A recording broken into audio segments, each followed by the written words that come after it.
नमो अरिहन्ताणं नमो सिद्धाणं नमो आयर्याणं नमो अध्यायाणं नमो लोये सवसाहुणम् मंगलम भगवान वीरो मंगलम गौतमो गणी मंगलम कुंद कुंदाद्यो जैन धर्मोस्तु मंगलम सर्वमंगल मांगल्यम सर्वकल्याणकारकम प्रधानम सर्वधर्मानां जैनम जयतु शासनम जैनम जयतु शासनम वंदित सौव सिद्धि दोमचलमणोवमं गतिं पत्ते वोच्छामि समय पावुड मृण्मो सुध केवली भणिनम नमः समय साराय स्वानुयोत्याचकासते चित्स्वभावाय भावाय सर्वभावांतरच्छिदे। समय सार ग्रंथ की गाथा नंबर 87 और 88, इन दो गाथाओं पर कल हमने चर्चा शुरू की थी। पहले तो प्रकरण चल रहा था कि परद्रव्य का कर्ता आत्मा किसी प्रकार नहीं है, और परद्रव्य के अंतर्गत हम यदि पिछले प्रकरणों को देखें तो पुद्गल कर्म तो परद्रव्य हैं ही, लेकिन साथ में पुद्गल कर्म के निमित्त से होने वाले विकारी भाव को भी जीवाजीव अधिकार में तो परद्रव्य की ही श्रेणी में रख दिया था। लेकिन अब यहाँ पर पिछले कुछ एक कलशों से, कुछ टीकाओं से प्रकरण में थोड़ा सा मोड़ देखने को मिल रहा है। और अब यहाँ पर चर्चा ये हो रही है कि जीव के परिणामों का कर्ता, चाहे वो वैभाविक परिणाम ही क्यों ना हो, उन वैभाविक भावों का कर्ता भी कदाचित जीव ही है। पुद्गल का तो कदापि कर्ता नहीं है, लेकिन पुद्गल के निमित्त से होने वाले जो भाव हैं, जो परिणाम हैं, उनका कर्ता कदाचित है। और जो उसके स्वभाव भाव हैं, यानी ज्ञान भाव है, जिसे निज भाव कहते हैं, उसका कर्ता तो वो है ही। तो अब ये शंका खड़ी होना स्वाभाविक है कि आखिर राग का कर्ता, मिथ्यात्व का कर्ता जीव को क्यों कहा जा रहा है, क्या उसकी विवक्षाएं हैं। तो उसे यहाँ पर आचार्य इन दो गाथाओं में स्पष्ट कर रहे हैं। इस 87वीं गाथा और इस 87वीं गाथा की टीका में आया हुआ जो उदाहरण है वो भी बहुत प्रसिद्ध है। अनेक स्थानों पर ज्ञान और ज्ञेय की स्वतंत्रता को बताने के लिए भी इस गाथा की टीका में जो उदाहरण दिया गया है उसकी चर्चा की जाती है। दर्पण और मोर का उदाहरण इसमें आया है। पहले भी हमने शायद किसी प्रसंग में इस उदाहरण को यहीं पर याद किया है, तो वो उदाहरण अब इसी टीका में आने वाला है, 87 नंबर की गाथा की टीका में। देखो, जो शंका हमारे मन में उत्पन्न हो रही है उस शंका को पूर्व में ही जानते हुए छोटे दादा डॉक्टर साहब ने अपने अनुशीलन में भी जब इसकी उत्थानिका लिखी तो ये बात उद्धृत की। देखो यहाँ पर पढ़ते हैं अपन, यहाँ बार बार यह कहा जा रहा है कि एक द्रव्य का दूसरे द्रव्य का कर्ता भोक्ता मानना अज्ञान है, मिथ्यात्व है। अतः यह प्रश्न उठना स्वाभाविक ही है कि ये मिथ्यात्व और अज्ञान आदि क्या हैं। यदि इन्हें जीव के परिणाम कहा जाए तो पहले जो रागादि को पुद्गल का परिणाम कहा गया था उससे विरोध आता है, और यदि इन्हें पुद्गल का परिणाम ही माना जाए तो फिर जो जीव नहीं है, जीव का परिणाम नहीं है, उसका फल जीव क्यों भोगे, है ना। प्रश्न समझ में आ रहा है। देखो, ये कह रहे हैं कि यदि ये, अभी प्रश्न ही समझो बस, कि ये जो मिथ्यात्व और अज्ञान आदि भाव है ना, यदि ये जीव के परिणाम हैं, यदि आप ऐसा कहते हो तो पूर्व में तो राग आदि को किसका परिणाम कहा था? परद्रव्य कहा था, पुद्गल कहा था। अभी हमने पढ़ी थी ना 50 नंबर से 55 नंबर तक की गाथाएं। और उसके भी पहले चले जाओ, जो भाव भावक भाव शंकर दोष की चर्चा आई थी जहां पर, वहां पर भी ये कहा था कि ये राग आदि किसके हैं, इन्हें परद्रव्य क्यों कहा था? जो भावक का है वो उसी का है, जिसका निमित्त भावक है। वो भावक मतलब कौन? पुद्गल कर्म, भाव का करने वाला इजिकल टू भावक। ये का शब्द किसको दर्शाता है? कर्तापने को दर्शाता है ना। ज्ञायक है ना, चिंतक, विचारक, लेखक, ये सब शब्द जितने हम बोल रहे हैं, ये इनमें का शब्द जो लगा हुआ है वो कर्तापने को, लेखन क्रिया का कर्ता लेखक, वाचन क्रिया का कर्ता वाचक, है ना, पठन क्रिया का कर्ता पाठक। ऐसे ही भवन यानी होने वाली क्रिया का कर्ता भावक। तो भवन क्या है? राग द्वेषादि भाव, ये भवन है। भवन यानी होना। ये जो घर को भी भवन बोलते हैं तो क्यों बोलते हैं?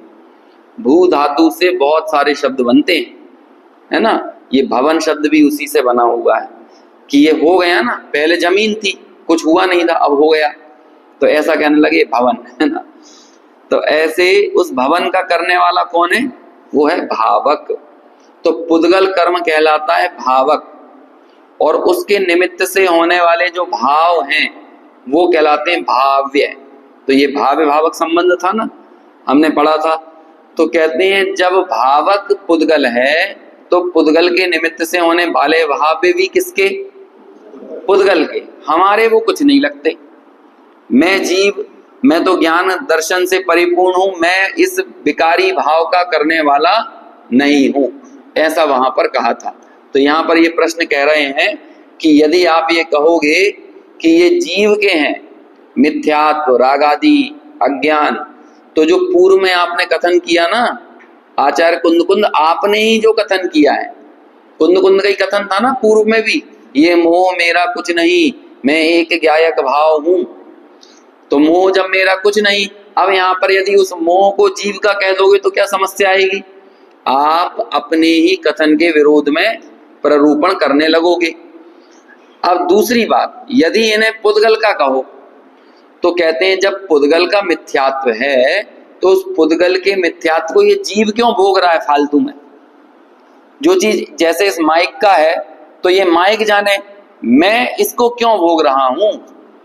मैं जब इसका करता ही नहीं हूं तो मैं इसका भोगने वाला कैसे हो सकता हूं? जबकि ये तो प्रत्यक्ष विरुद्ध बात है। मिथ्यात्व अज्ञान आदि के फल को भोगता तो जीव ही देखा जाता है। अब आई ना बात समझ में? ये प्रश्न है। तो अब वो ये कह रहे हैं कि बताओ ये किसके, ऐसा प्रश्न है, जीव के कि पुद्गल के? अब देखो इस समय सार में आपको 4 बातें मिलेंगी सुनने। मोह अथवा राग जीव का है, एक कथन ये मिलेगा। एक कथन आपको मिलेगा ये राग और मोह पुद्गल का है। एक कथन मिलेगा ये दोनों का है, और एक कथन मिलेगा दोनों का नहीं है। है ना। ये 4 विवक्षाएं, 4 कथन आपको हर जगह विवक्षा स्पष्ट की जाएगी। बिना विवक्षा के कोई बात होती नहीं है। यदि कहीं कोई विरोधी कथन आ रहा है तो उसके पीछे की विवक्षा स्पष्ट की जाती है। अरे लोक में भी चलता है, जैसे एक पुत्र हो तो अब बोलो वो माता का है कि पिता का है कि दोनों का है कि दोनों का नहीं है। यदि वो नानी के घर जाए, नाना के घर, ननिहाल में जाए, तो वहां पर उसका परिचय किससे दिया जाता है? माँ से, है ना। कि ये फलानी जो है ना, जो भी समझ लो नाम है, अभी किसी का नाम लो तो उसे ऐसा ना हो कोई इंसिडेंटली किसी के ऊपर बैठ जाए, तो वो कहेंगे बच्चा किसका? तो कहते वो उनकी, वो लड़की का, है ना। उस महिला के नाम से उसका परिचय, माँ के नाम से परिचय। और जब वो अपने पिता के गांव में हो तो उसका किससे परिचय दिया जाएगा? लेकिन वास्तव में किसका है? दोनों का है। लेकिन इंडिविजुअलिटी किसकी है? खुद की है, वो वास्तव में दोनों का नहीं है। यदि पिता और माता की प्रतिष्ठा हो और पुत्र कोई अपराध कर दे तो पिता और माता के कारण पुत्र को ऐसा नहीं मिलेगा कि छूट मिल जाएगी। कहेंगे कि नहीं ये तुम्हारी स्वतंत्र क्रिया है, तुम स्वतंत्र पने से इस क्रिया में व्याप रहे थे तो इसलिए अब तुम सजा के हकदार हो, तुम माता पिता का जिक्र मत करो यहाँ पे। समझ में आया? तो 4 विवक्षाएं हमें लोक में भी देखने को मिलती है ना। ऐसे ही यहाँ भी राग किसका, कि जीव का, कि पुद्गल का, कि दोनों का, कि दोनों का नहीं। तो आचार्य चारों ही बताएंगे। हाँ, जीव का है तो विवक्षा स्पष्ट करेंगे, पुद्गल का है तो विवक्षा स्पष्ट करेंगे, है ना, दोनों का है तो उसकी विवक्षा बताएंगे, और दोनों का नहीं है तो वो विवक्षा भी सामने स्पष्ट करेंगे। इस प्रश्न के उत्तर में ही 87 और 88 नंबर की गाथाएं लिखी गई हैं, जिनमें यह बताया गया है कि ये मिथ्यात्वादी भाव जीव और अजीव के भेद से दो दो प्रकार के होते हैं। इन्हें द्रव्य मिथ्यात्व और भाव मिथ्यात्व आदि के भेद से भी जाना जाता है। कल हम द्रव्य आश्रव, भाव आश्रव ये याद कर रहे थे ना, द्रव्य संबर, भाव संबर आदि। ऐसे ही पौद्गलिक मिथ्यात्व को द्रव्य मिथ्यात्व या अजीव मिथ्यात्व कहते हैं, और पौद्गलिक मिथ्यात्व कर्म के उदय से जो पर में एकत्व, ममत्व और कर्तृत्व भोक्तृत्व संबंधी भाव होते हैं उन्हें भाव मिथ्यात्व या जीव मिथ्यात्व कहते हैं। इसी प्रकार अज्ञान आदि के बारे में भी समझ लेना चाहिए।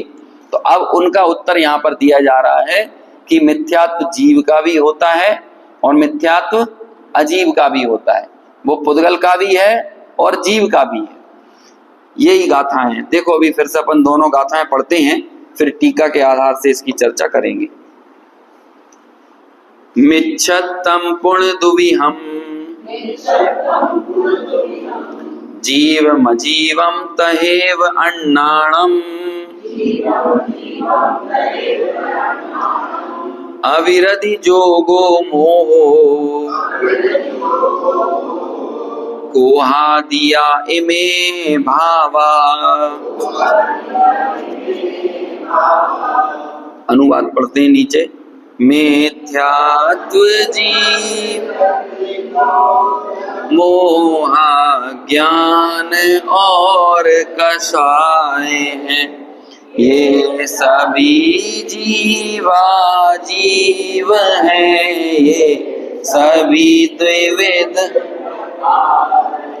अगली गाथा। पुद्गल कम्मं मिच्छम् जोगो अविरधियाण मज्जीवम्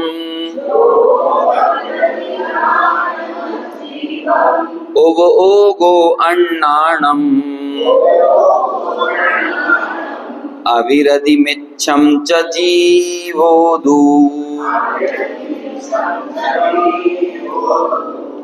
मिथ्यात्व आदि अजीव जो वे सब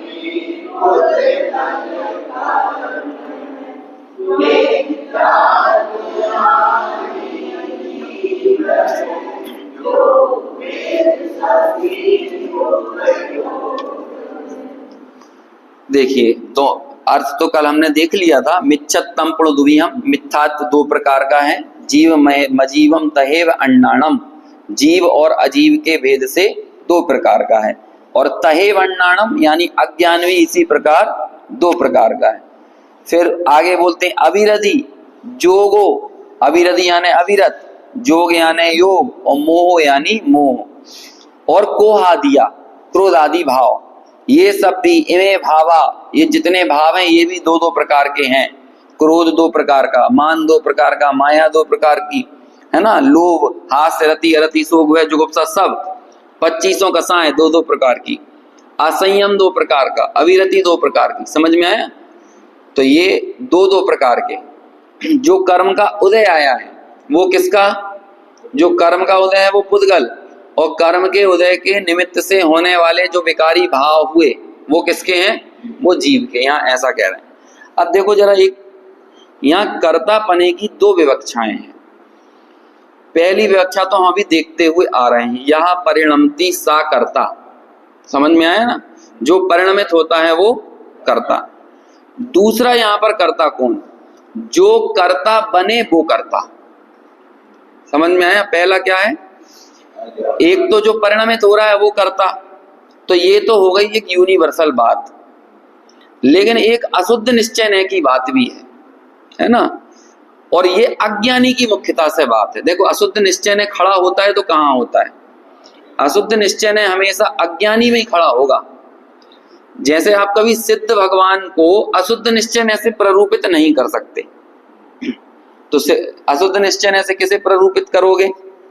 संसारी कोई तो करोगे, अज्ञानी कोई करोगे, सम्यक दृष्टि को नहीं किया जा सकता अशुद्ध निश्चय से।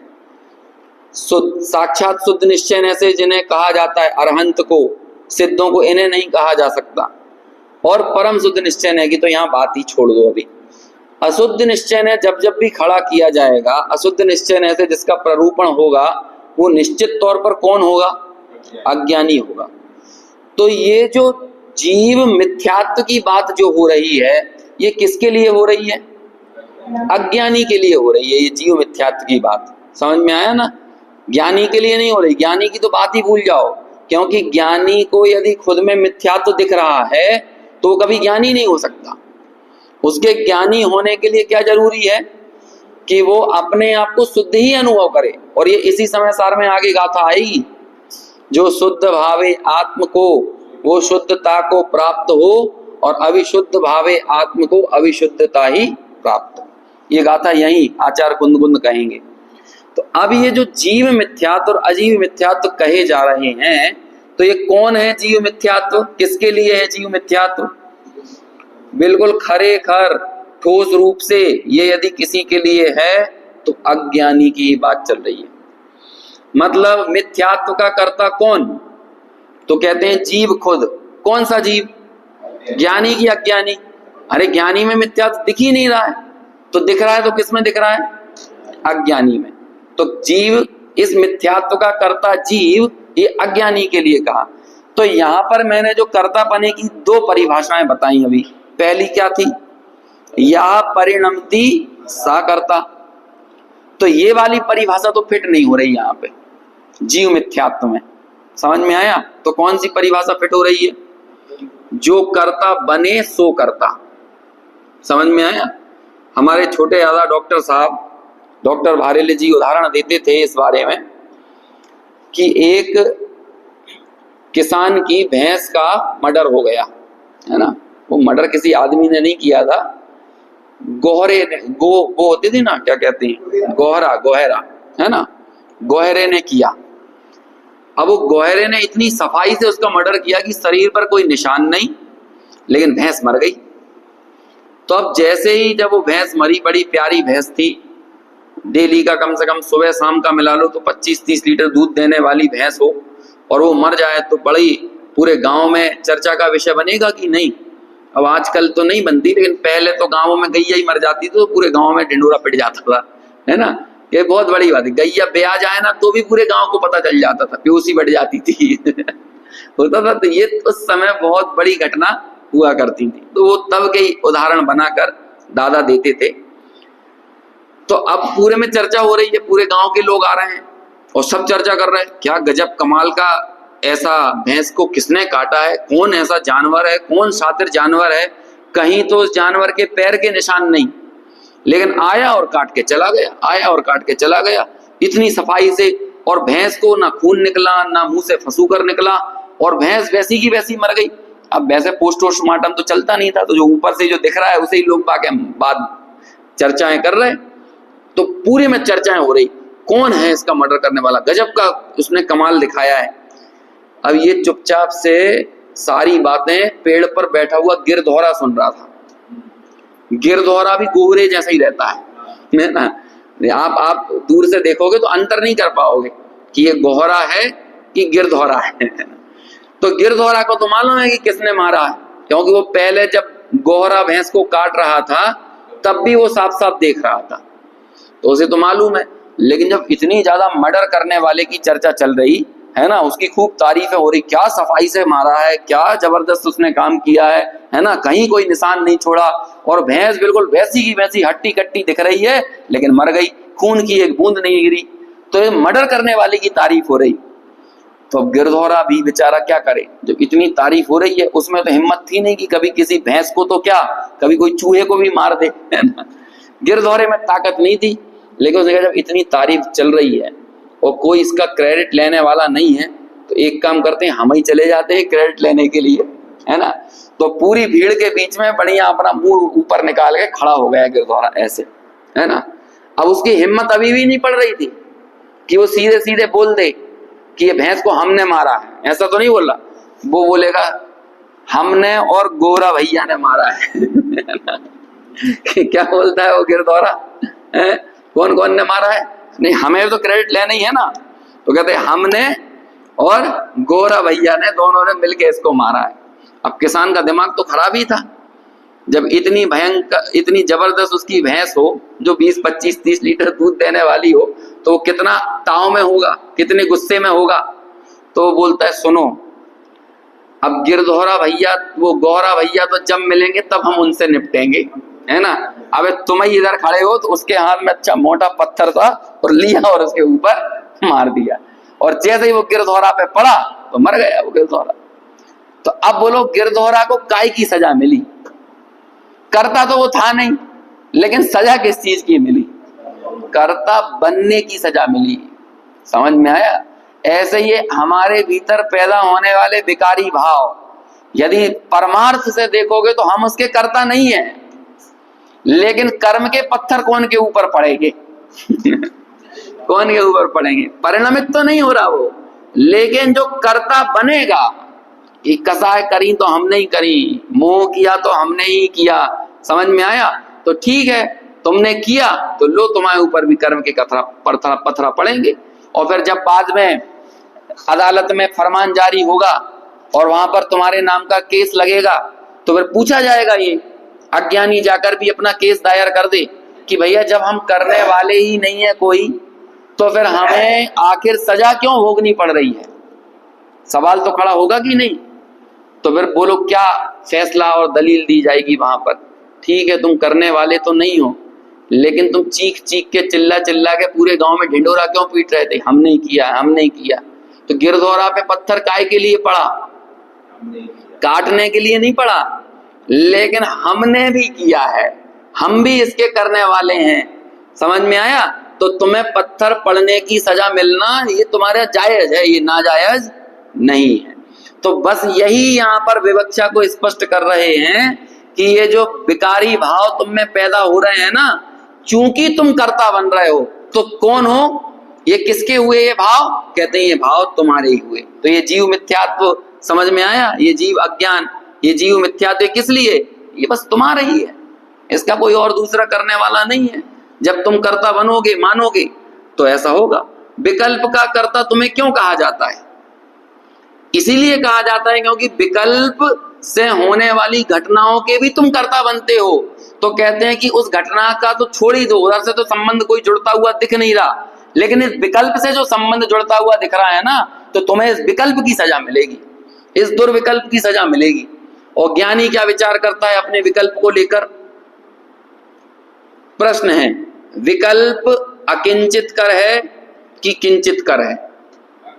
देखो इस सरल भाषा में से बोलते हैं ये सार्थक है कि निरर्थक है। ये किंचित कर और अकिंचित कर की भाषा थोड़ी सी जैन समाज के विद्वानों की भाषा हो जाती है, इस पर बहुत विवाद चला है ना। मिथ्यात्व अकिंचित कर ऐसा कह के लेख लिखे गए किसी जमाने में। तो अभी यहाँ पर प्रश्न है कि जो विकल्प पैदा हुआ वो सार्थक है कि निरर्थक है, किंचित कर है कि अकिंचित कर है? तो इसका उत्तर क्या होगा? सही उत्तर कि विकल्प कथनचित किंचित कर है और कथनचित अकिंचित कर है। किंचित कर कैसे है? कि जो तुम्हारे में विकल्प पैदा हो रहा है ना, ये तुम्हें खाली नहीं छोड़ेगा, तुम्हें नरक निगोद में तो ये विकल्प ही लेके जाएगा। तुम्हारा कर्म बंद कौन कराएगा? ये विकल्प ही कराएगा। तो कर्म बंद कराने वाला कौन हुआ? विकल्प हुआ ना। तो किंचित कर हुआ कि नहीं हुआ? लेकिन तुम्हारे विकल्प से परद्रव्य का परिणमन हो जाए ऐसा नहीं होगा। तो इसलिए ये क्या है? अकिंचित कर है। मैं यहाँ बैठा बैठा सोच रहा हूं इनका अयस हो जाए, इनका अपयस हो जाए, ये मर जाए, ये बीमार पड़ जाए, मैं सोच रहा हूं, तो मेरे इस विकल्प से बोलो ये किंचित कर है कि अकिंचित कर है? किंचित कर है। किंचित कर है किस लिए? क्योंकि ये मेरा बुरा तो करेगा ये विकल्प, लेकिन मेरे विकल्प से तुम्हारा कुछ बिगड़ जाए ऐसा होने वाला नहीं है। तो इस लिहाज से ये क्या है? अकिंचित कर है। ऐसे ही ये जो मिथ्यात्व है, ये जीविका की पुद्गल का, यदि ये पुद्गल का तो हम क्यों सजा भोगें, और यदि ये जीव का है तो पहले तुम ये क्यों कह रहे थे कि इसका जीव करता नहीं है, तो किस लिए है? तो कहते सुनो, अज्ञानी के लिए तो ये अज्ञानी का ही है, क्योंकि अज्ञानी जो 4 गति 84 लाख योनियों में भटकेगा, जो दुख भोगेगा, ये किसके कारण भोग रहा है? अपने उस मिथ्यात्व के कारण तो भोग रहा है ना। पूरा का पूरा कर्णानुयोग इसी बात से तो भरा हुआ है। यदि ये मिथ्यात्व पूरी तरह से अकिंचित कर हो जाए तो बोलो कहां से आप जीव समास खड़े करोगे, कहां से ये 84 लाख योनियां खड़े करोगे, 4 गतियां खड़े करोगे? खड़ी नहीं की जा सकती हैं। क्यों हो रहा है 4 गति 84 लाख योनियों में परिभ्रमण? क्यों ये 14 जीव समासों में, और फिर पर्याप्तियां धारण करना, अपर्याप्त में मर जाना, कभी बादर, कभी सूक्ष्म, कभी निगोद, कभी फलानी ढिकानी, सारी दुनिया में घूम रहा है। किसके कारण घूम रहा है? ऐसे ही घूम रहा है। कोई तो होगा ना इसका करने वाला। तो आचार्य से पूछा कौन करने वाला है, तो क्या उत्तर दिया? मिथ्यात्व। और ये मिथ्यात्व का करने वाला कौन? तो कहते हैं जीव। बात समझ में आ रही है? विवक्षा हर जगह जरूरी नहीं हो कि विवक्षा लिखी हुई हो, लेकिन होती सब जगह है। जिनवाणी का कोई भी कथन बिना विवक्षा के नहीं कहा जाता। यदि हम ये बोल रहे हैं ना कि वो किंचित कर है, कथनचित, जहां जहां कथनचित लगा है वहां वहां विवक्षा स्पष्ट होना जरूरी है। जहां जहां स्यात् लगा हुआ है, और जैन दर्शन का प्रत्येक कथन स्यादवादी तो है। अमृतचंद्र का एक श्लोक है कि ऐसी जवान के 100 टुकड़े हो जाएं जो जवान बिना स्यादवाद के कथन करती हो, यानी एकांत का कथन करती हो, ऐसी जिह्वा के 100 टुकड़े हो जाएं। ऐसा लघु तत्वस्फोट में एक श्लोक आता है। तो हर एक कथन के पीछे विवक्षा है। तो ऐसे ही मिथ्यात्व को जीव का कहना कौन से नय का कथन हो गया? 8 नयों में अशुद्ध निश्चय नय का। और अशुद्ध निश्चय नय किसके लिए खड़ा होता है? अज्ञानी के लिए, ज्ञानी के लिए खड़ा नहीं होता। तो वो लोग कौन हुआ अज्ञान का और मिथ्यात्व का करता? अज्ञानी, यानी जीव। कौन सा जीव? अज्ञानी जीव, ज्ञानी जीव नहीं। समझ में आया? यदि जब तक आपको अपनी परिणति में, अपने चित्त में, अपने स्वभाव में मिथ्यात्व दिखता रहेगा, तब तक ज्ञानी बनोगे नहीं। समझ में आया? और मिथ्यात्व दिखता रहेगा तो 4 गति 84 लाख योनि में भोगना भी पड़ेगा, भुगतना भी पड़ेगा। इस कर्तृत्व का श्रेय भी तुम्हारे सर पे ही मढ़ा जाएगा।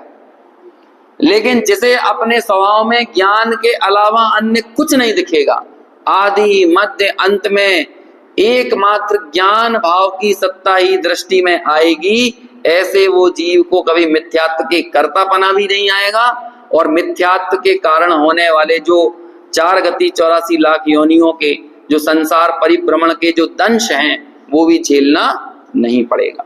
समझ में आया ना? तो ये इसके पीछे की मूल विवक्षा है। अब देखो अपन ये टीका पढ़ते हैं तो इस टीका में इस बात को और साफ साफ स्पष्ट करेंगे। मिथ्या दर्शन, अज्ञान, अविरति इत्यादि जो भाव हैं, अब इत्यादि में आप लगा लो जितने जितने जो भाव लगा सकते हो, है ना? जितने जितने अज्ञान जन्य भाव हैं वो सभी, वे प्रत्येक भाव मयूर और दर्पण की भांति, मयूर यानी कौन होता है? मोर, और दर्पण यानी आईना, उसकी भांति अजीव और जीव के द्वारा भाए जाते हैं, है ना? अब उदाहरण स्पष्ट करेंगे। इसलिए वे अजीव भी हैं और जीव भी हैं, इसे दृष्टांत से समझाते हैं। जैसे गहरा नीला, हरा, पीला आदि वर्ण रूप भाव, जब मोर अपने पंख फैला लेता है और जो पूरे मोर की पूरी बनावट है वो कैसी होती है? विभिन्न रंगों की, एकदम चटक नीला होगा, चटक यानी गाढ़ा, तीखा नीला, है ना? ऐसे ही हरा, एकदम शाइनिंग वाला, ये सब होते हैं कि नहीं उसमें कलर, हरा, नीला, पीला आदि। ये वर्ण रूप भाव हैं जो कि मोर के अपने स्वभाव से मोर के द्वारा ही भाए जाते हैं।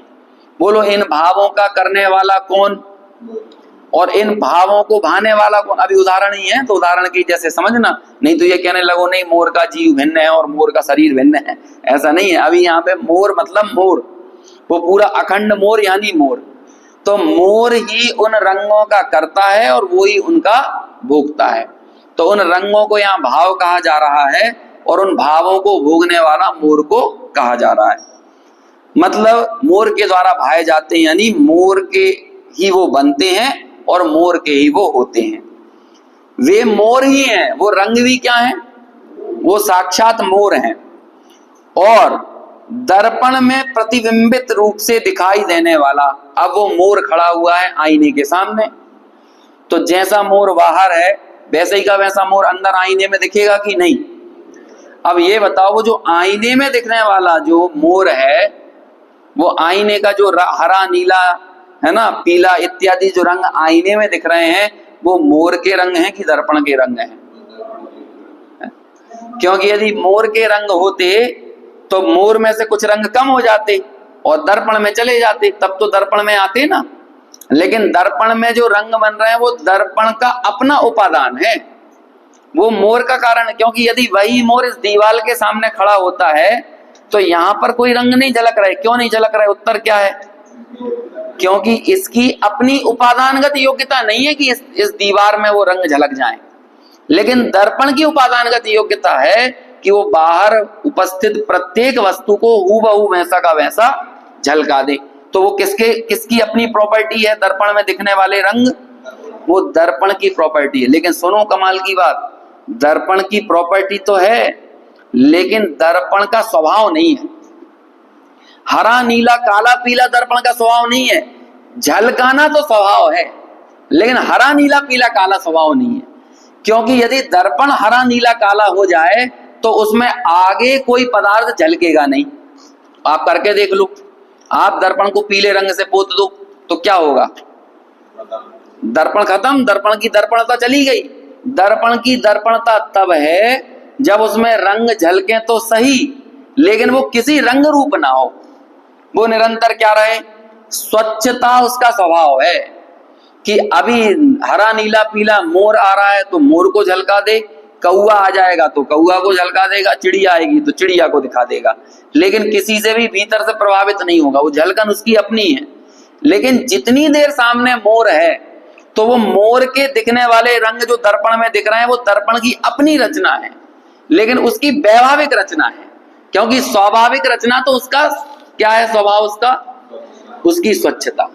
ये उदाहरण में यही बात आगे स्पष्ट करेंगे। देखिए, गहरा नीला हरा पीला इत्यादि भाव जो कि, देखो यहां पे लिख रहे हैं स्वच्छता के, क्या लिखा आगे? विकार मात्र से दर्पण के द्वारा भाए जाते हैं। मतलब हरा पीला नीला स्वच्छता के विकार हैं। समझ में आया? वो क्या है? स्वच्छता का विकार। अभी उदाहरण है, ये उदाहरण को इसी तरह लेना। यदि इसी को ज्ञान और गेय में लगाएंगे तो फिर वो अलग तरह से उदाहरण घटित होगा। अभी यहाँ पर भाव भावक में लगा रहे हैं तो अलग तरह से घटित हो रहा है। समझ में आया? स्वच्छता के विकार मात्र से दर्पण के द्वारा भाए जाते हैं, यानी वे दर्पण ही हैं। दर्पण में झलकने वाला मोर किसका? दर्पण का। समझ में आया? और दर्पण की इस प्रॉपर्टी को दुनिया की कोई ताकत नहीं छीन सकती। बोलो, दर्पण के अभी कोई व्यक्ति आए और ये कहने लगे कि तुमने हमारी बाहर की चीज को अंदर क्यों दिखाया, इसका तुम्हें हर्जाना देना पड़ेगा, रुपया दो, पैसे दो। तो वो लोग क्या कोई देगा क्या इसका हर्जाना, पैसा? नहीं, हमारे अंदर तुम सामने से गुजरे क्यों, और तुम गुजरे हो तो हम तो दिखाएंगे। और ये दिखाना ये हमारा नेचर है, ये हमारी प्रॉपर्टी है, इसे दुनिया की कोई ताकत छीन नहीं सकती। समझ में आया?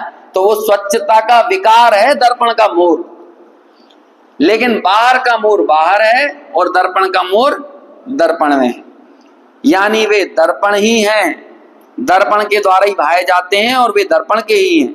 इसी प्रकार मिथ्या दर्शन, अज्ञान, अविरति इत्यादि भाव जो कि अजीव के अपने द्रव्य स्वभाव से अजीव के द्वारा भाए जाते हैं। अब ये सब किसके भाव हो गए? मिथ्यात्व कर्म का उदय, असंयम का उदय। असंयम का उदय मतलब अरे प्रत्यक्षानावरण का उदय, अप्रत्यक्षानावरण का उदय, यही तो है देश, जिसके कारण देश संयम नहीं हो पाए। तो वो क्या हो गया? अप्रत्यक्षानावरण। जिसके कारण सकल संयम ना हो पाए वो क्या हुआ? प्रत्यक्षानावरण। तो ये सारे के सारी जो कषाएं हैं जिससे चरित्र प्रकट नहीं हो पा रहा, जिससे श्रद्धान निर्मल नहीं हो पा रहा, तो ये कर्म का उदय किसका? पुद्गल का। कर्म का उदय की बात चल रही है। और वो कर्म के उदय के कारण क्या हो रहा है भीतर में? हमारे अंदर एक विकार पैदा हो रहा है। जैसे स्वच्छता का विकार कहा ना, ऐसे ही ज्ञान भाव में एक विकार पैदा हो गया। ज्ञान ने तो वास्तव में उन्हें जानने का, यदि वो जानने मात्र का काम करता तो कोई समस्या नहीं होती, लेकिन वो अकेला जान नहीं रहा ना अपनी अज्ञान दशा में, बल्कि मान भी रहा है कि अज्ञान किसका, ये कषाय किसकी, ये मोह किसका, और इस मोह और कषाय के में जो अवलंबन बन रहा है परद्रव्य, वो परद्रव्य भी किसका? तो कहते हैं वो परद्रव्य भी मेरा। और जिंदगी भर यही तो चिल्ला रहे हैं, परम कुर्वे अहम, परम कुर्वे अहम, मैं परद्रव्य का करता, मैं परद्रव्य का करता। जो कुछ भी अघातिया कर्मों के उदय में मिलने वाले संयोग हैं, वो सारे के सारे इस जीव को निज रूप ही तो भाषित होते हैं। देखो, घातिया कर्मों पे तो भले ही ध्यान ना दे, जबकि ध्यान देने योग्य सबसे ज्यादा वो ही है, लेकिन ध्यान यदि देता भी है तो किस पे देता है? अघातिया कर्मों पे देता है, नो कर्म पे देता है। द्रव्य कर्म तो उसे फिर भी नहीं दिख रहा है, लेकिन बाहर के जो संयोग और संसाधन दिखते हैं उनको ही ये निजपने से मानकर उनका कर्ता भोक्ता निरंतर बनता है।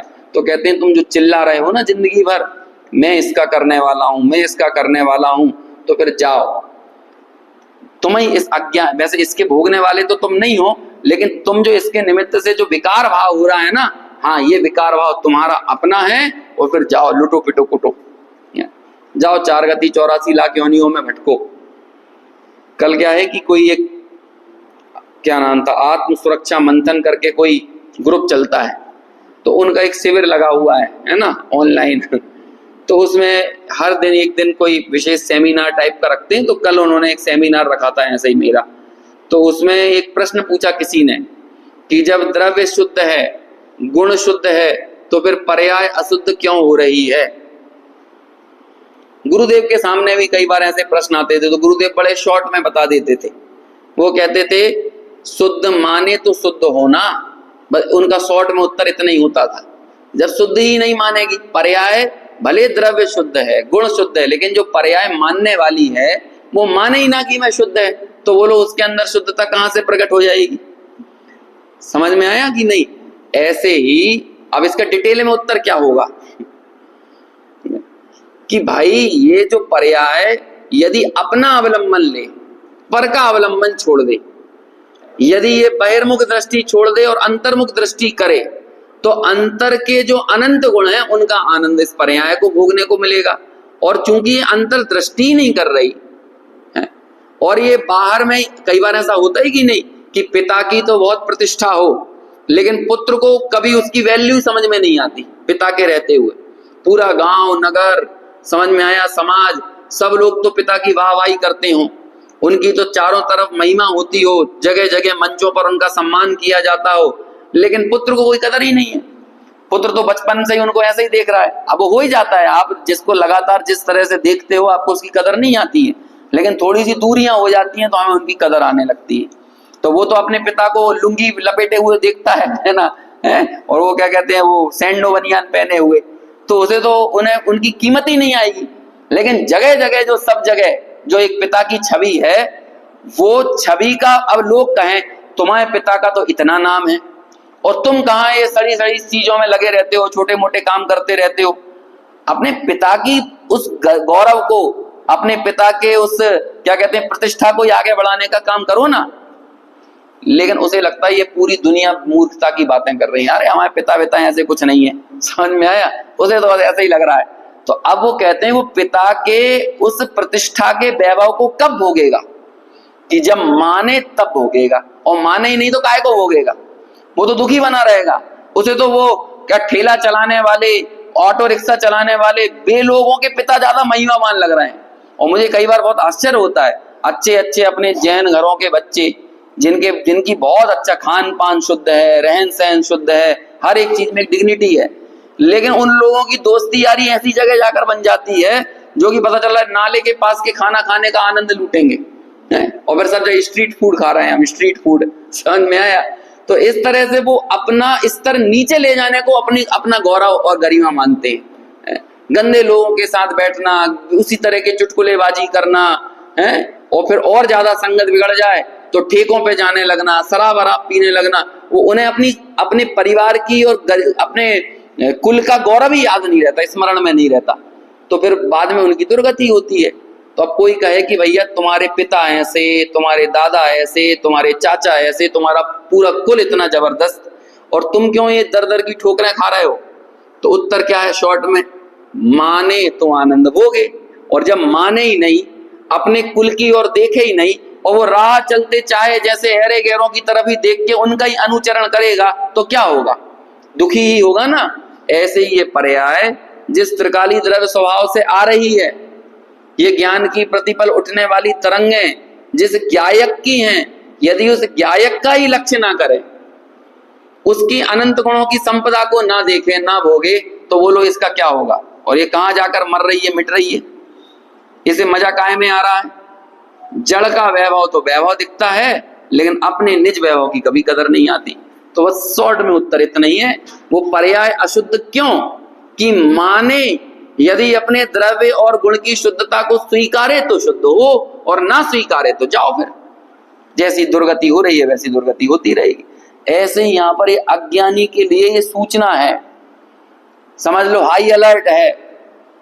अभी वो अज्ञानी ये प्रश्न करेगा ना कि जब मैं पूरी तरह से अकर्ता हूं, मैं कुछ करने वाला नहीं हूं, ऐसा बोलते हैं ना लोग कि जब पर द्रव्य चेतन को छूते ही नहीं है, तो ये आलू प्याज हमने जो बचपन से आप हमें खाने का दोषी ठहराते हो, ये आलू ने, ये क्या कहते हैं लहसुन प्याज ने, ये रात्रि भोजन ने हमको छुआ ही नहीं है आज तक, क्योंकि मैं तो त्रिकाली शुद्ध बुद्ध एक ज्ञायक भाव ही तो हूं, तो मुझे ये छूने वाला कहां से हो सकता है? अवक्ष। तो फिर इस अवक्ष का फल मैं क्यों भोगता हूं?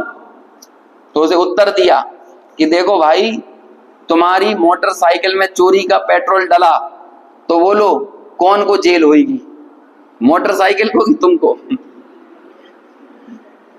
जब मोटरसाइकिल में चोरी का पेट्रोल डल रहा था ना, तो जो जान रहा था और देख रहा था, और अकेले जान देख नहीं रहा था, मजा भी लूट रहा था, होता है कि नहीं?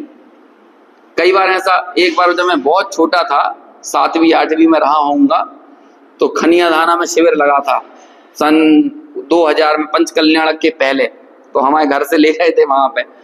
तो 10-12 साल की उम्र में ऐसे ही प्रश्न उठा, तो सुमत प्रकाश जी से पूछा, है ना, तो उनसे मुझे उस समय का प्रश्न आज भी बिल्कुल अंधेरे में छत पर बैठ के प्रश्न किया था। तो मैंने पूछा कि हमें एक बात समझ में नहीं आती, अपनी 60-70 साल की उम्र है, और ये छोटी सी उम्र में अपन ऐसा कैसा पाप कर लेते हैं कि यदि नरक भी जाए तो कम से कम 10,000 वर्ष के लिए तो नरक में जाना ही पड़ेगा, भोगना पड़ेगा। ऐसा 70 साल में इतना पाप कर लें कि 150 साल की सजा मिल जाए, 300 साल की सजा मिले, 500 साल की मिले, लेकिन 10,000 वर्ष, 1 सागर, 2 सागर, 10 सागर, इतना फल क्यों भोगना पड़ता है? तो उन्होंने तो बाल मन के हिसाब से एक शॉर्ट में उत्तर दे दिया, लेकिन वो चूंकि उत्तर ऐसे उदाहरण में दिया तो याद है।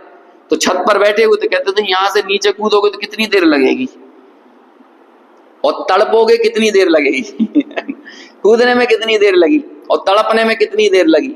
और फिर उन्होंने डिटेल किया, तो कहते हैं देखो कि तुमने एक बार कभी बिना टिकट ट्रेन में यात्रा करी, लेकिन मैंने वो बिना टिकट ट्रेन की यात्रा करी और फिर उसकी जो शेखी जिंदगी भर भगारी, और जब शेखी नहीं भी भगारी तब भी मन में तो ये लगा कि हमने ऐसा चकमा दिया, उस दिन अच्छे बचे, उस दिन अच्छे बचे, अच्छा हमने मूर्ख बनाया। तो ये जो अच्छा पने की मान्यता जो पड़ी हुई है ना, जो आनंद का बोध पड़ा हुआ है उस पाप में, ये आनंद का बोध जो प्रतिक्षण हो रहा है, और प्रतिक्षण मतलब समझ लो यदि 1 मिनट के समय गिने जाए तो कितने समय हो गए, तो वो अभिप्राय की भूल समय वर्ती कितनी हो गई, अनंतों हो जाती है। तो फिर वो समझ लो चक्रवृद्धि ब्याज के साथ मिलती है तब जाके वो 2.5 पुद्गल परावर्तन तक पड़ा हुआ है, कहीं निगोद में पड़ा हुआ है, कहीं विकल्प त्रय में पड़ा हुआ है, तो फिर पड़े रहो। तो ये वो जो भूल है, ये पर द्रव्य को भोगने की, पर द्रव्य के कर्ता बनने की ये जो विपरीत मान्यताएं हैं, ये पर्याय ने पर द्रव्य का अवलंबन लेकर जो अपने अंदर खोट महसूस की है, तो कहते हैं इसका हर जाना छोटे मोटे रूप में नहीं मिलेगा। ऐसे तो लंबे क्या कहते हैं लंबी जेल होगी, और फिर ये लंबी जेल ना तो अपने हिंदुस्तान में कहीं तिहाड़ में है, और भी जो बड़ी बड़ी जेल हैं उनमें कहीं पर ये नहीं है इसका तो सीधा सीधा हर्जाना निगोद में जाकर ही भुगतना पड़ता है। इसलिए परकर्तृत्व का जो जहर है वो महाभयंकर है। हमें ये बहुत आसान लगता है। अब सोचो ना, जो हम पिछला कलश पढ़ रहे थे, अब उसमें बोलने का तो बहुत भाव आता है, लेकिन हम आगे का विषय भी बढ़ाना है। तो अभी मेरे से कल ही परसों की बात है, विराग जी दोपहर में पूछ रहे थे, है ना, कि वो गजपंथा में अभी जो शिविर लगेगा उसमें कौन सा विषय लोगे। तो अपनी 55वीं गाथा चल रही थी, तो मैंने कहा वही 55 श्लोक लेंगे वहां पे भी, है ना, क्योंकि अभी उसमें और चर्चा करने का मन होता है, उसमें है तो बहुत माल। तो फिर शाम को ही उनकी सूचना मिली कि उनकी मम्मी का देहावसान हो गया, है ना। खैर, तो ऐसा वहां पर एक ही उन्होंने दोष बताया, एक दोष, वो क्या है, मैं परद्रव्य का करता हूं, ये महाभयंकर अपराध है। तो जब वो अकर्ता पने की बात चल रही थी, तो फिर ये अज्ञानी को ये प्रश्न उठना जायज है कि जब ये अज्ञान का और मिथ्यात्व का कर्ता पुद्गल है तो मैं तो कर्ता नहीं हुआ ना। तो फिर आचार्य कहते हैं तुम कर्ता बने, इसलिए तुम भी कर्ता हो। और बस इस बात को यहाँ बताने वाली ये गाथा है कि वो मिथ्यात्व का कर्ता जीव भी है और मिथ्यात्व का कर्ता मिथ्यात्व पुद्गल भी है, यानी अजीव भी है। अज्ञान जीव का भी है और अज्ञान अजीव का भी है, असंयम जीव का भी है और असंयम अजीव का भी है। देखो इस टीका को पूरा करते हैं। इसी प्रकार मिथ्या दर्शन, अज्ञान, अविरति इत्यादि भाव जो कि अजीव के अपने द्रव्य स्वभाव से अजीव के द्वारा भाए जाते हैं, वे अजीव ही हैं। मतलब जो पौद्गलिक कर्म का उदय हुआ ना, वो क्या है, अजीव ही है। और मिथ्या दर्शन, अज्ञान, अविरति इत्यादि भाव जो कि चैतन्य के विकार मात्र से, देखो चैतन्य ही अपने विकार मात्र से उनको भा रहा है, वो अज्ञानी जीव जो भा रहा है ना, तो कहते हैं वो विकार मात्र से जो चैतन्य भाया, तो जीव के द्वारा भाए जाते हैं, इसलिए वे क्या हैं, जीव ही हैं। देखिए इसका भावार्थ और इसे स्पष्ट किया है पंडित जयचंद जी छावड़ा ने।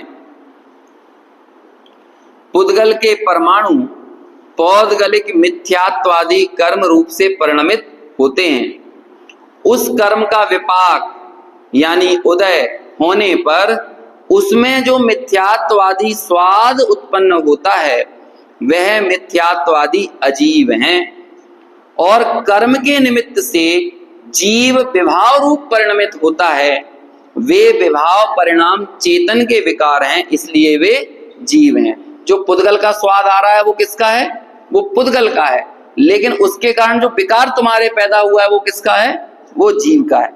यहाँ यह समझना चाहिए कि मिथ्यात्वादी कर्म की प्रकृतियां पुद्गल द्रव्य के परमाणु हैं, जीव तो उपयोग स्वरूप है।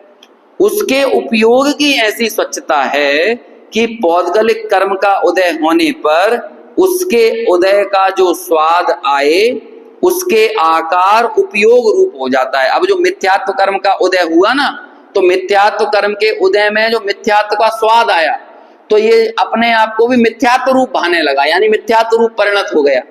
तो अभी मैं थोड़ा सा गुरुदेव का हिस्सा पढ़ के बताऊंगा, तो इस स्वाद की व्याख्या वहां पर की है ना, 2 मिनट में अपन उसे भी पढ़ लेंगे। अज्ञानी के अज्ञान के कारण उस स्वाद का और उपयोग का भेद ज्ञान नहीं है। किसका, कि ज्ञान भिन्न है, यानी उपयोग भिन्न है और स्वाद भिन्न है। हम तो जानने वाले हैं, हम स्वाद वाले नहीं हैं, पुद्गल कर्म के स्वाद वाले नहीं है, लेकिन ये मानता क्या है, वो स्वाद भी किसका है, वो मेरा ही है।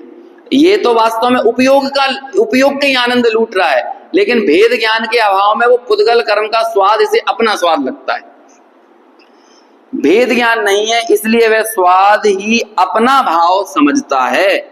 जब उनका भेद ज्ञान होता है, यानी ये पुद्गल कर्म का स्वाद भिन्न और मेरा उपयोग भिन्न, ऐसा भेद ज्ञान होता है, अर्थात जीव भाव को जीव जानता है और अजीव भाव को अजीव जानता है, तब मिथ्यात्व का अभाव होकर सम्यक ज्ञान होता है। देखो अब इसी बात को थोड़ा सा 2-3 पैराग्राफ अपन पढ़ लेते हैं। गुरुदेव ने अपने व्याख्यानों में इसे स्पष्ट किया है। देखो ये जीव को अपने मिथ्यात्व भाव का वेदन तो होता है, परंतु जड़ मिथ्यात्व का यानी कर्म का वेदन जीव को नहीं होता। कर्म के उदय से जो तुम्हारे विकारी परिणाम हुए, तुम्हें उन्हें विकारी परिणाम का वेदन तो हुआ, लेकिन कहते हैं पुद्गल का वेदन नहीं हुआ। यहाँ ये कहना चाह रहे हैं, ज्ञान में जड़ के रस का ख्याल तो आता है, किंतु अज्ञानी ऐसा मानता है कि मैं जड़ का स्वाद लेता हूं। आचार्य ये कहना चाह रहे हैं कि तुम जड़ का स्वाद नहीं लेते, उस जड़ के स्वाद के ज्ञान का स्वाद लेते हो, है ना। अभी यहाँ पर उदाहरण देंगे, एक जड़ की पर्याय रूपी है, वह अरूपी जीव में नहीं आती। ज्ञान जड़ के रस या स्वाद को जानता तो है, परंतु वह जड़ का स्वाद ज्ञान में प्रवेश नहीं करता। परंतु अज्ञानी इस प्रकार ना मानकर जड़ का स्वाद मुझे आया ऐसा मानकर मिथ्यात्व भाव का सेवन करता है। देखो लड्डू खाते हैं, अब यहाँ उदाहरण समझाएंगे, तो उसके स्वाद का ज्ञान होता है। लड्डू खाया, मीठा लगा, तो तुमने क्या खाया? लड्डू खाया। तुमने क्या किया? तुम अपनी प्रॉपर्टी बताओ कि जो लड्डू के स्वाद का ज्ञान हो रहा है ना, तुम उस ज्ञान का भोग कर रहे हो, लड्डू का भोग तो कर ही नहीं रहे, क्योंकि लड्डू का स्वाद तो परंतु लड्डू का स्वाद ज्ञान में प्रवेश नहीं कर जाता, क्योंकि लड्डू का स्वाद तो जड़ है, रूपी है, और भगवान आत्मा चैतन्य में अरूपी है। इस अरूपी में रूपी का प्रवेश कैसे हो? उसी तरह कर्म का उदय जड़ है। अब लड्डू से समझा रहे हैं कर्म के उदय को। कर्म का उदय कैसा है? उस जड़ के स्वाद को ज्ञान जानता है। जैसे मान के क्रोध का उदय आया, तो क्रोध के उदय में आपने क्रोध को उदय को नहीं हम तो जान ही नहीं सकते। उन सूक्ष्म कारमाण वर्गणाओं का हम क्या स्वाद लेंगे? लेकिन उसके निमित्त से जो हमारा विकारी भाव हुआ, आपने किसका भोग किया? आपको जो गुस्सा आया, जो क्रोध में तमतमाए, तो आप तो वो क्रोध के कारण आकुल हो रहे हो। जो आपका विकारी भाव हुआ ना, आप उसके कारण आकुल व्याकुल हो, आप उस परद्रव्य के कारण नहीं हो जो क्रोध कर्म का उदय आया। ये बताना चाह रहे हैं। अभी कितनी बात समझ में आ रही है मुझे पता नहीं चल रहा है, लेकिन यहाँ कहना क्या चाह रहे हैं आचार्य? कहते हैं कि तुम्हें जो क्रोध कर्म का उदय आया ना, तुमने तो उसको भोगा नहीं, पुद्गल कर्म को नहीं भोगा, लेकिन पुद्गल कर्म के निमित्त से जो विकारी भाव तुम्हारा हुआ है, तुमने उसको भोगा और उसके कारण दुखी हो। हम आकुलता हमारी किसके कारण हुई? क्रोध नाम के पुद्गल कर्म के कारण आकुलता हुई, कि क्रोध नाम का जो विकारी भाव पैदा हुआ उसके कारण आकुलता हुई? हमें आकुलता किससे हो रही है? विकारी भाव से हो रही ना, ये वो बताना चाह रहे हैं यहाँ पे। उसी तरह कर्म का उदय जड़ है, उस जड़ के स्वाद को ज्ञान जानता है, परंतु अज्ञानी को भेद ज्ञान नहीं है। इस कारण जड़ के स्वाद का ज्ञान में ख्याल आते ही वह ऐसा मान लेता है कि मुझे तो जड़ कर्म का स्वाद आया, ऐसा मानकर वह मिथ्यात्व का सेवन करता है। अज्ञानी की भूल ही ये है कि वो कर्मों को और ज्ञान को भिन्न भिन्न नहीं देख पाता, उपयोग को और कर्म को भिन्न भिन्न नहीं जान पाता, मोर को और दर्पण को भिन्न भिन्न नहीं जान पाता। समझ में आया? वो कहते हैं कि दर्पण में झलकने वाला मोर का विकार, वो दर्पण का विकार है, वो दर्पण की स्वच्छता नहीं है। वो विकार झलक ही इसलिए रहा है क्योंकि दर्पण स्वच्छ है। यदि दर्पण दूषित होता तो मोर नहीं झलकता। ऐसे ही ज्ञान में ये जो मिथ्यात्व कर्म का जो स्वाद आ रहा है, वो उपयोग की स्वच्छता है, लेकिन उपयोग अपने उपयोग स्वरूप को तो नहीं देखता, क्रोध को देखने लगता है, मान माया लोभ को देखने लगता है। ये भेद ज्ञान के अभाव के कारण ऐसा होता है। और जहां वो स्वाद भिन्न दिखे और उपयोग भिन्न दिखे, ऐसा भेद ज्ञान जहां पर होगा, उस भेद ज्ञान का ही नाम सम्यक ज्ञान है। यहाँ ये कहना चाह रहे हैं, मुझे जड़ कर्म का स्वाद आया ऐसा मानकर मिथ्यात्व का सेवन करता है। कर्म का उदय यानी फल आने पर जो मिथ्यात्ववादी का स्वाद उत्पन्न होता है, वह मिथ्यात्व आदि अजीव है। यहाँ मिथ्यात्व कर्म के अनुभाग को अजीव मिथ्यात्व कहा जा रहा है ऐसा लगता है, पर इन गाथाओं का मूल कहना तो यही है कि मिथ्यात्व अज्ञान और अविरति जीव और अजीव के भेद से, भाव और द्रव्य के भेद से दो दो प्रकार के हैं। वो दो दो प्रकार के क्यों कहे गए हैं, इस विवक्षा को यहाँ स्पष्ट किया है। कल 88वीं गाथा की टीका में थोड़ी और इस बात की चर्चा करेंगे, तो शायद विषय और सरल हो सकेगा।